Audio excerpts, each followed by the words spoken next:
voici pour une rencontre purement touristique dans le cadre de la fréquentation Vaucluse, région Provence-Alpes-Côte d'Azur et Vaison-la-Romaine. À ce titre, nous avons invité le président du comité régional du tourisme, Pierre Meffre. Bonjour Pierre Meffre. Bonjour. Merci d'avoir répondu à notre invitation. Alors d'une manière générale, comment se situe le Vaucluse dans le cadre de la région Provence-Alpes-Côte d'Azur côté tourisme ? Alors déjà, en termes de positionnement, le Vaucluse, c'est un peu plus de 10% de la fréquentation touristique régionale. Alors, c'est un chiffre qui est à la fois important, parce qu'on a face à nous de très très gros départements touristiques, les Alpes-Maritimes, le Var, et dans une certaine mesure les Bouches-du-Rhône. Donc c'est vrai que ce chiffre est relativement important. C'est après les départements balnéaires, côtiers, le premier département touristique devant les Alpes de Haute-Provence et les Hautes-Alpes. Alors cette année, cette saison 2013, eh bien, le Vaucluse s'en est plutôt bien tiré, et c'était déjà le cas en 2012. On est sur une tendance qui serait meilleure en termes de fréquentation sur le Vaucluse que ce qu'elle est sur le reste de la région. Alors à cela, plusieurs raisons. Bon, d'abord, le Vaucluse est une destination qui a encore du potentiel, que ce soit autour du Ventoux, que ce soit sur le Luberon, que ce soit en Avignon. On n'est pas à saturation comme on peut l'être sur certains sites balnéaires des Alpes-Maritimes ou du Var. Et la deuxième raison, c'est que cette saison 2013, elle a été tirée par des grands événements. Alors, le premier qui nous a touchés, c'est le Tour de France, avec notamment l'arrivée au sommet du Ventoux le dimanche 14 juillet, puis le départ de Vaison-la-Romaine le mardi 16. Ces deux événements ont commencé dès le printemps à nous attirer du monde, donc des cyclistes, des amateurs de vélo qui sont venus découvrir les routes du Ventoux et du Tour de France. Et on en a encore aujourd'hui maintenant qui viennent en arrière-saison. Alors ça va se ralentir tout cela à l'approche de l'hiver, mais qui viennent pour découvrir la destination. Et deuxième grands événements sont les événements culturels. Alors au premier rang desquels, bien entendu, le Festival d'Avignon, qui est de notoriété internationale et qui est un gros point de développement touristique, mais d'autres événements, les Corrigies d'Orange, et puis même ici à Vaison-la-Romaine, avec cette année un double événement qui sont le Festival de Vaison Danse, un événement annuel, et tous les 3 ans, les Corallies. Donc culture et sport ont fait que l'année 2013, pour le Vaucluse, a été plutôt une bonne année. Est-ce que le patrimoine fait également partie de ces critères-là ? Est-ce que vous pensez que les touristes sont attirés par le patrimoine du Vaucluse ? Alors, les touristes sont attirés bien sûr par le patrimoine du Vaucluse. Le Palais des Papes, avec plus d'1 million de visiteurs payants, est le premier monument payant visité en région Provence-Alpes-Côte d'Azur. Donc il continue d'attirer beaucoup de monde. Sur Vaison, sur nos sites antiques, on est stable par rapport à l'année précédente, à peu près 75 000 visiteurs payants. Ça continue d'attirer du monde. Cependant, sur le patrimoine, il faut toujours être dans l'innovation. Nous, on avait innové l'année dernière avec le film. Cette année, on a vu avec Luminescence des innovations, donc une nouvelle façon de découvrir le Palais des Papes en Avignon. Chaque fois, il faut le remettre en scène pour le rendre plus accessible ou donner une nouvelle image pour que des visiteurs qui avaient déjà visité ce patrimoine il y a 15 ou 20 ans aient envie d'y revenir. En même temps, c'est un mélange aussi de culture et de patrimoine, puisqu'Avignon, le Festival d'Avignon se produit principalement au Palais des Papes, les Corrigies d'Orange au Théâtre Antique, Festival Vaison Danse au Théâtre Antique aussi, à Vaison-la-Romaine. C'est quelque chose qui est indissociable quelque part ? Oui, c'est quelque chose qui est indissociable. Et aujourd'hui, si vous voulez, si on reparle de patrimoine et si on sort un petit peu du département de Vaucluse, la fréquentation touristique a été pas mal tirée en région et surtout sur le département des Bouches-du-Rhône par Marseille-Provence 2013, qui est un grand événement et culturel et patrimonial. Alors, culturel parce qu'on a eu un grand nombre de propositions, notamment l'exposition Le Grand Atelier, mais d'autres sur la peinture, sur les arts, et patrimonial grâce à la construction d'un grand musée qui est le MUSEM, mais la restauration du Fort Saint-Jean, la construction de la Villa Méditerranée à côté. Et donc c'est vrai que si on va maintenant sur l'esplanade de l'ancien J4, on voit que ça a été complètement transfiguré et c'est notamment un changement sur le patrimoine. Donc, je crois que si vous voulez, en termes de fréquentation touristique, patrimoine et événements culturels ont des avantages tous les deux.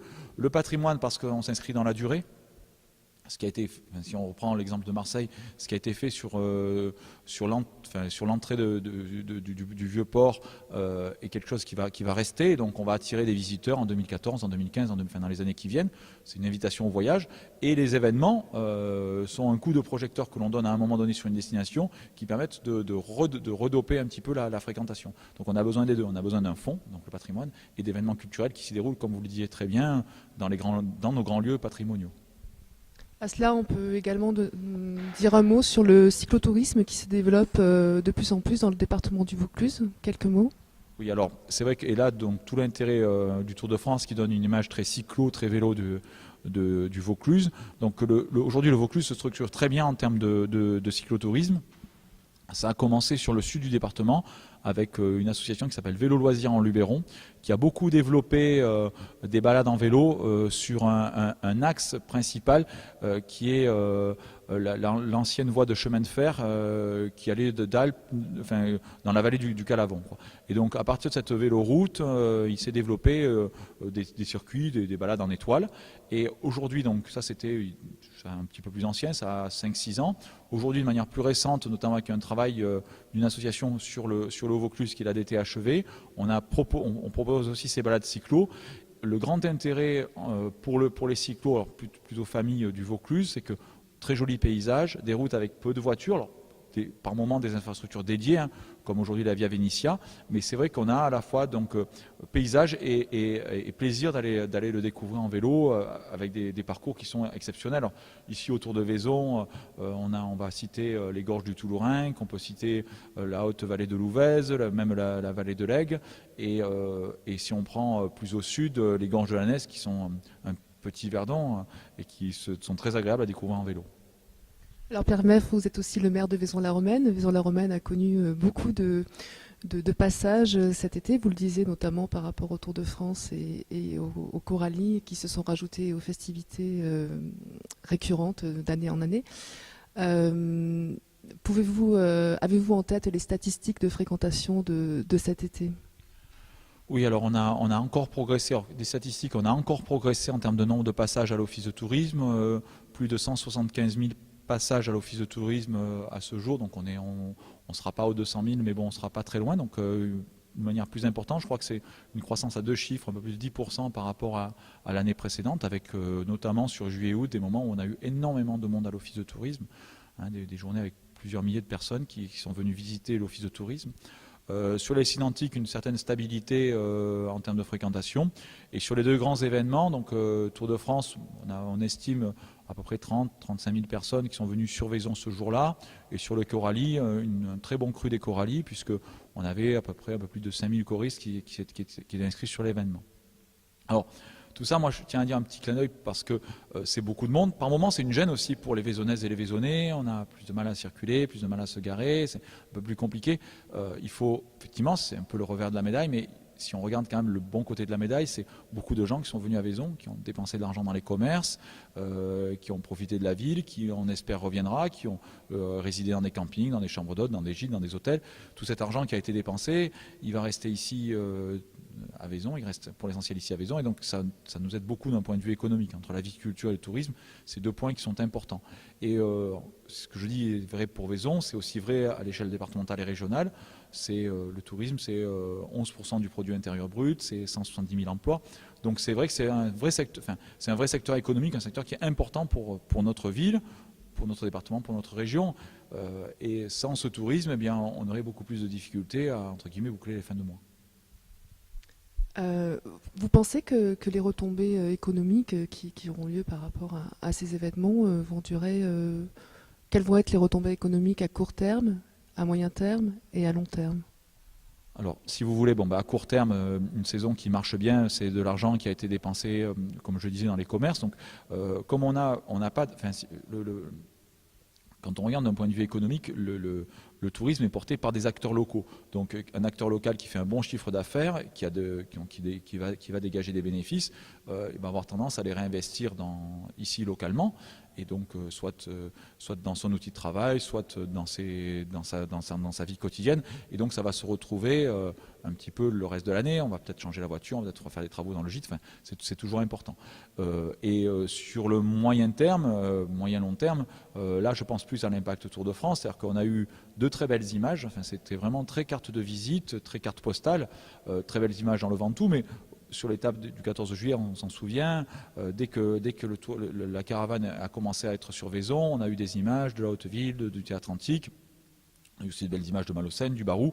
Et donc tout ça, les gens se disent, il y a des gens qui aiment le vélo, qui vont venir pour le vélo, mais il y a des gens qui vont se dire, c'est quand même très beau, on va venir pour nos vacances, quoi. Et donc ça, on espère que 2014, on retrouvera les bénéfices de ce passage du Tour de France. C'est pour ça qu'on s'y est engagé, pour se dire c'est quand même bien de faire partie des cartes postales envoyées de par le monde. L'étape du dimanche 14 juillet a été suivie par 8 millions de téléspectateurs, enfin en tout cas la fin de l'étape. C'est énormément de gens qu'on a pu toucher et dont on a pu parler du Ventoux à ce moment-là. Qui dit Ventoux, on parle de Vaison, on va parler pas que de Vaison, on va parler de Malocène, on va parler de Bédouin, on va parler de Sceaux, mais nous ici on a une jolie ville avec de l'hébergement, et donc c'est l'occasion qu'ils reviennent là-dessus. Donc ça c'est sur le court moyen terme. Sur le long terme, aujourd'hui le tourisme est une activité qui quand même est à la fois structurante et présente certaines garanties. Elle a bien résisté à la crise, donc cette activité économique, le tourisme a bien résisté à la crise depuis 2009. 2011 avait été une année exceptionnelle pour la région Provence-Alpes-Côte d'Azur en termes de fréquentation. C'est une région qui plaît beaucoup. C'est une région très authentique, notamment la destination Provence, avec de très beaux paysages. Ici, mais la vigne, l'olivier, la lavande. Aujourd'hui, on se rend compte qu'on commence à attirer, ce qui est intéressant pour nous, des clientèles plus lointaines. Je faisais le point avec la directrice de l'Office du tourisme. On voit aujourd'hui plus d'Américains, plus de Canadiens, donc des clientèles nord-américaines qui y sont présentes, l'Office de tourisme a été présent sur un déplacement qu'avait organisé le CRT en 2012. On réfléchit pour qu'en 2014, on soit à nouveau du déplacement pour vendre la destination auprès des professionnels américains, donc essentiellement des tours opérateurs. Et puis, on commence, alors peut-être pas vraiment sur Vaison, mais on commence à voir sur la destination Provence arriver des Russes et des Chinois. Alors les Russes étaient habitués, on va dire, de la destination Riviera, à Nice, Cannes. Aujourd'hui, avec notamment l'ouverture d'une ligne Marseille-Moscou, on les voit, ils commencent à être présents à la fois sur les Bouches-du-Rhône et sur Avignon. Pourquoi pas demain? Donc c'est des clientèles. Alors, faut tout de suite, c'est pas les clientèles qu'on a sur la Riviera. Donc c'est pas des clientèles très haut de gamme, c'est pas des clientèles très riches. Hein. C'est des clientèles plus classe moyenne, plutôt ce qu'on a l'habitude ici d'avoir comme touristes, et ça permet de compléter parce qu'aujourd'hui l'Europe connaît quand même certaines difficultés. Donc les gens continuent de partir moins longtemps, avec moins d'argent. Donc si on peut amener des clientèles nouvelles, nord-américaines ou russes, dites matures, c'est intéressant. Et bien sûr, alors, la clientèle chinoise, aujourd'hui, alors là, à nouveau, on n'imagine pas des milliers de touristes chinois à Vaison-la-Romaine, mais on commence à voir des Chinois donc, en Provence, y compris sur Avignon. La destination leur plaît, elle les intéresse. On a accueilli une délégation de Canton il y a 2 semaines à la région, et ils nous disaient qu'eux étaient intéressés notamment par la destination touristique. Donc ça demande une présence sur le marché chinois, essayer de se dire, Paris bien sûr, mais la Provence, c'est la deuxième, après Paris, c'est la deuxième destination en France pour les Chinois, et la France représente un marché important en termes de destination chinoise.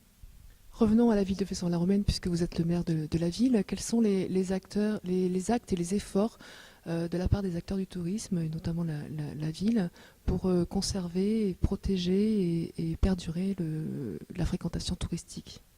Alors, le premier effort qui est fait, c'est qu'on a commencé maintenant il y a quelques années, ça a été la restructuration complète de l'office de tourisme. Alors ça a commencé par tout d'abord la professionnalisation, donc un directeur, plus de professionnels. Donc aujourd'hui, on a une équipe de 5 permanents, une directrice et 4 chargés clientèle, qu'on vient au moment de la saison renforcer par 4 personnes en saisonnier de manière à ce qu'on ait une équipe la plus complète possible à ce moment-là. Ça a été aussi, et c'était donc il y a 2 ans, la refonte complète de l'office du tourisme. On a un office de tourisme qui est moderne maintenant, très accessible, beaucoup tourné vers les nouvelles technologies.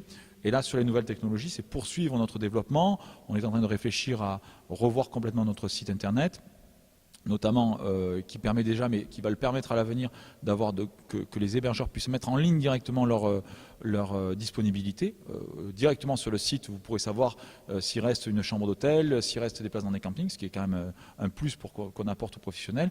Et puis c'est tout le travail qu'on fait avec les professionnels. Actuellement, il y a une enquête qui a été menée secteur par secteur sur le tourisme, sur les différents secteurs d'hébergement, sur la restauration, pour qu'ils nous fassent part des points positifs, mais aussi des points négatifs, de ce qui leur a manqué, et que nous, on puisse corriger notre stratégie en fonction des attentes des professionnels. C'est vrai que c'est le tourisme, c'est d'abord les professionnels, d'abord les hébergeurs, d'abord les restaurateurs, c'est eux qui créent l'activité, c'est eux qui ont l'offre. Nous, on est là pour les aider à commercialiser, pour mieux renseigner le tourisme, avant qu'il soit chez nous et après. Et donc, c'est tout ce travail-là qu'on fait avec le plus de dynamisme possible, parce que c'est une activité économique importante pour nous. Sans favoritisme, quels sont, à votre avis, les plus beaux détours du Vaucluse?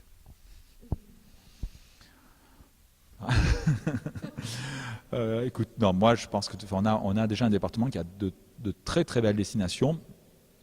Pour moi, il y a 3 grandes destinations dans le Vaucluse. La première, c'est Avignon, parce qu'on est sur du grand patrimoine avec une notoriété. Enfin, c'est un chef-lieu de département qui a une très belle notoriété, enfin internationale, le festival, le pont, le Palais des Papes.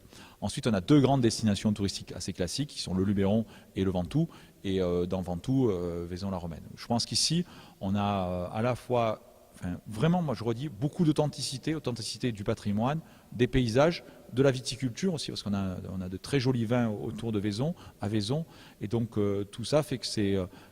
moi, je me rends compte que quand les touristes viennent à Vaison, même ceux qui connaissaient Vaison il y a une vingtaine d'années voient une ville qui a changé, une destination et ont envie de revenir. On se sent bien à Vaison. C'est ça un petit peu. C'est donc ce moment agréable de douceur. Et c'est vrai que le tourisme urbain présente certains intérêts, mais on n'a pas cette tension ici. On passe des vacances détendues, tout en étant près de tout, parce qu'on est près de grandes destinations touristiques, mais on est aussi très accessible. C'est facile par l'autoroute, par le train, par l'avion. L'avantage de Vaison, en tant que maire, je vais défendre ma destination touristique, c'est celui-là. Et en fait, l'avantage du Vaucluse, c'est authenticité et proximité. Voilà. Merci beaucoup, Pierre Meffre. Merci beaucoup.